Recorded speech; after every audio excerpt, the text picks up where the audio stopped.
ঈদের সিনেমা দেখতে সাপ্তাহিক ছুটির দিনে সিনেপ্লেক্সগুলোতে ভিড় জমিয়েছেন সিনেপ্রেমীরা। এই মুহূর্তে রাজধানীর বসুন্ধরা স্টার সিনেপ্লেক্সে আছেন রিপোর্টার মুহিবাল হাসান। সরাসরি যাচ্ছি তার কাছে। আমি এই মুহূর্তে রয়েছে বসুন্ধরা রাজধানীর স্টার সিনেপ্লেক্সে, যেখানে বাংলা সিনেমা দুটি চলছে এখন পর্যন্ত। ঈদের চতুর্থ সপ্তাহে এসে প্রায় দুটি সিনেমা এখন পর্যন্ত চলছে এবং এই সিনেমাগুলো যেটি আমরা দেখলাম সেটি হচ্ছে উৎসব, আর একটি হচ্ছে শাকিব খানের সিনেমা।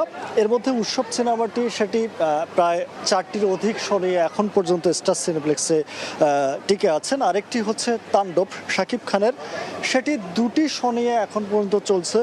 তো দেখা যাচ্ছে বিদেশি ইংরেজি সিনেমাগুলোর পাশাপাশি বাংলা এই যে দুটি সিনেমা মুক্তি পেয়েছিল এবারে ঈদে, সেই দুটি সিনেমা এখন পর্যন্ত স্টার সিনেপ্লেক্সে যেভাবে দেখানো হচ্ছে আমরা সেটি কিন্তু দেখছিলাম। এবং এখানে এসে আমরা দেখেছি কিছুক্ষণ আগে দর্শকদের লম্বা লাইন, তারা ভিতরে প্রবেশ করেছেন একটি শো দেখার জন্য। সেটি উৎসব সিনেমার শোটি। সেই সিনেমাটিতে যখন দর্শকরা প্রবেশ করছিলেন তারা আমরা জেনেছি, তথ্য পেয়েছি যে সিনেমাটির জন্য পুরো হাউসফুল হয়েছে এবং এই কারণে উৎসব সিনেমাটি যেভাবে দর্শকরা লুফে নিয়েছেন, কারণ এখানে অনেক গুণী অভিনয় শিল্পীরা অভিনয় করেছেন, সেই শিল্পীদের অভিনয় শৈলীতে কিন্তু দর্শকরা হলে ছুটে আসছেন। এবং আমরা দেখেছি যে 4টি শো রয়েছে এই সিনেমাটি, সেই শো 4টি কিন্তু ইতিমধ্যে হাউসফুল গেছে। এবং পাশাপাশি সিনেপ্লেক্স কর্তৃপক্ষের কাছ থেকে আমরা জেনেছি যে এখন পর্যন্ত ঈদের যতগুলো সিনেমা মুক্তি পেয়েছিল তার মধ্যে দুটি সিনেমা এখন পর্যন্ত বিভিন্ন সিনেপ্লেক্সের শাখাগুলোতে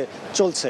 আর পাশাপাশি আরেকটি তথ্য দিয়ে রাখি, সেটি হচ্ছে সিনেপ্লেক্সে যে সিনেমাগুলো মুক্তি পেয়েছিল ঈদে, সেগুলো কিন্তু 6টি সিনেমা পেয়েছিল। সেই সিনেমাগুলো থেকে দুটি সিনেমা টিকে আছে, আর বাকিগুলো জায়গায় দখল করে নিয়েছে বিদেশি ইংরেজি সিনেমাগুলো। এই যে বাংলা চলচ্চিত্রের একটা ধারা এবং ঈদের সিনেমা মুক্তি পেলে, ভালো বাজেটের সিনেমা মুক্তি পেলে, যেটি ঈদের অনেক দিন পর্যন্ত সময় পর্যন্ত চলে, এবং সেটি আমরা দেখেছি।